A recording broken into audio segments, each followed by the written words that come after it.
ബീഹാറിൽ ഇന്ത്യ സഖ്യവും കോൺഗ്രസും തകർന്നടഞ്ഞ കാഴ്ചയാണ് കണ്ടത്. പക്ഷേ മറ്റ് സ്ഥലങ്ങളിൽ കോൺഗ്രസിന്റെ ഉദയവും കണ്ട ദിവസമാണിന്ന്. തെലങ്കാനയിൽ ജൂബിലി ഹിൽസ് വോട്ടെണ്ണൽ പുരോഗമിക്കുമ്പോൾ നിയമസഭാ ഉപതെരഞ്ഞെടുപ്പിൽ കോൺഗ്രസിന് മുന്നേറ്റം നേടിക്കഴിഞ്ഞു. ആദ്യ 3 റൗണ്ട് വോട്ടെണ്ണുമ്പോൾ ബിആർഎസ് സിറ്റിംഗ് സീറ്റിൽ കോൺഗ്രസ് സ്ഥാനാർത്ഥി വി നവീൻ യാദവ് 10,000-ലധികം വോട്ടിന് മുന്നിലായിരുന്നു. ബിആർഎസിന് മഗധി സുനിത ഗോപിനാഥ്, ബിജെപിയുടെ എൽ ദീപക് റെഡ്ഡി എന്നിവരായിരുന്നു എതിർചേരിയിലുണ്ടായിരുന്നത്. ആകെ 58 സ്ഥാനാർത്ഥികൾ മത്സര രംഗത്തുണ്ട്. എഐഎം മേധാവി അസ്ദീൻ ഉവൈസിയുടെ പിന്തുണ കോൺഗ്രസിനാണ്. സിറ്റിംഗ് എംഎൽഎയും ബിആർഎസ് നേതാവുമായ മഗധി ഗോപിനാഥിന്റെ മരണത്തെ തുടർന്നാണ് ജൂബിലി ഹിൽസിൽ ഉപതെരഞ്ഞെടുപ്പിന് കളമൊരുങ്ങിയത്. മഗധി ഗോപിനാഥിന്റെ ഭാര്യയാണ് മഗധി സുനിത. ആദ്യഘട്ടം മുതൽ വ്യക്തമായി ലീഡ് നിലനിർത്തിക്കൊണ്ടാണ് കോൺഗ്രസ് സ്ഥാനാർത്ഥിയുടെ മുന്നേറ്റം നടന്നത്.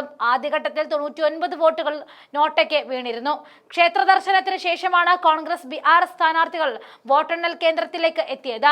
അതുകൂടാതെ തന്നെ മറ്റൊരു സംസ്ഥാനത്ത് കൂടി കോൺഗ്രസ് വിജയപ്രതീക്ഷ തെളിച്ച ദിവസം കൂടിയാണെന്ന്. രാജസ്ഥാനിലെ അൻഡ നിയമസഭാ മണ്ഡലത്തിൽ ബിജെപി 3-ാം സ്ഥാനത്ത് എത്തിച്ചുകൊണ്ടായിരുന്നു കോൺഗ്രസ് മുന്നേറിയത്. കോൺഗ്രസ് സ്ഥാനാർത്ഥി പ്രമോദ് ജെയിൻ ഭായ 33,472 വോട്ടുകളുടെ ഭൂരിപക്ഷത്തിൽ മുന്നേറി. സ്വതന്ത്ര സ്ഥാനാർത്ഥിയെ മത്സരിച്ച കോൺഗ്രസ് വിമതൻ നരേഷ് മീണയും പ്രമോദ് ജെയിൻ ഭായയും തമ്മിൽ ഇഞ്ചോടിഞ്ച് മത്സരം കാഴ്ചവെച്ചു. 3-ാം സ്ഥാനത്തേക്കാണ് ബിജെപി പിന്തള്ളപ്പെട്ടത്. ഒരു ഘട്ടത്തിൽ നരേഷ് മീണ ലീഡിലേക്ക് വന്നിരുന്നു. ക്രിമിനൽ കേസിന് പിന്നാലെ ബിജെപി എംഎൽഎ ആയിരുന്ന കൻവാർ ലാൽ മീണയെ പാർട്ടി നീക്കിയതോടെയാണ് മണ്ഡലത്തിൽ ഉപതെരഞ്ഞെടുപ്പിന് വഴിയൊരുങ്ങിയത്.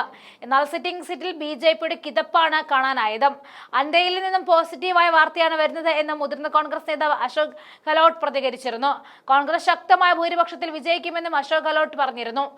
ഈ വർഷം മെയ് മാസത്തിലാണ് മീണയെ എംഎൽഎ സ്ഥാനത്ത് നിന്ന് നീക്കിയത്. 2025-ലെ പഞ്ചായത്ത് തെരഞ്ഞെടുപ്പിൽ സബ് ഡിവിഷൻ ഓഫീസറെ തോക്കിൻ മുന്നിൽ നിർത്തി ഭീഷണിപ്പെടുത്തിയെന്ന കേസിൽ മീണ കുറ്റക്കാരനാണെന്ന് കണ്ടെത്തുകയായിരുന്നു.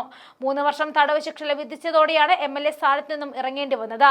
അതേസമയം ബീഹാറിൽ പതനമുറപ്പിച്ചു കഴിഞ്ഞു ഇന്ത്യ മുന്നണി. പക്ഷേ ബീഹാർ നിയമസഭാ തെരഞ്ഞെടുപ്പിന് വോട്ടെണ്ണൽ ക്രമക്കേടുകൾ നടക്കുന്നുവെന്ന ആരോപണമായിട്ട് കോൺഗ്രസ് രംഗത്തേക്കെത്തി. വോട്ടെണ്ണൽ പ്രക്രിയയിൽ ഗുരുതരമായ അപാകതകൾ നടന്നിട്ടുണ്ട്. വോട്ടെണ്ണലിന്റെ ആദ്യ റൗണ്ടുകൾക്ക് ശേഷം നിരവധി കേന്ദ്രങ്ങളിൽ പെട്ടെന്ന് മന്ദഗതിയിലായതായിട്ടും കോൺഗ്രസ് ആരോപിച്ചു. വോട്ടുകൾ മോഷ്ടിക്കാനായത് അധികൃതർ ശ്രമം നടത്തിയതാണ്. വോട്ടെണ്ണൽ കേന്ദ്രങ്ങൾക്ക് ചുറ്റും സെർവർ വാനുകൾ ചുറ്റിത്തിരിയുന്നുണ്ടായിട്ടും ബൂത്തുകൾ ക്രമക്കേടുകൾ നടന്നിട്ടുണ്ടെന്നും കോൺഗ്രസ് ആരോപണം വരുന്നുണ്ട്.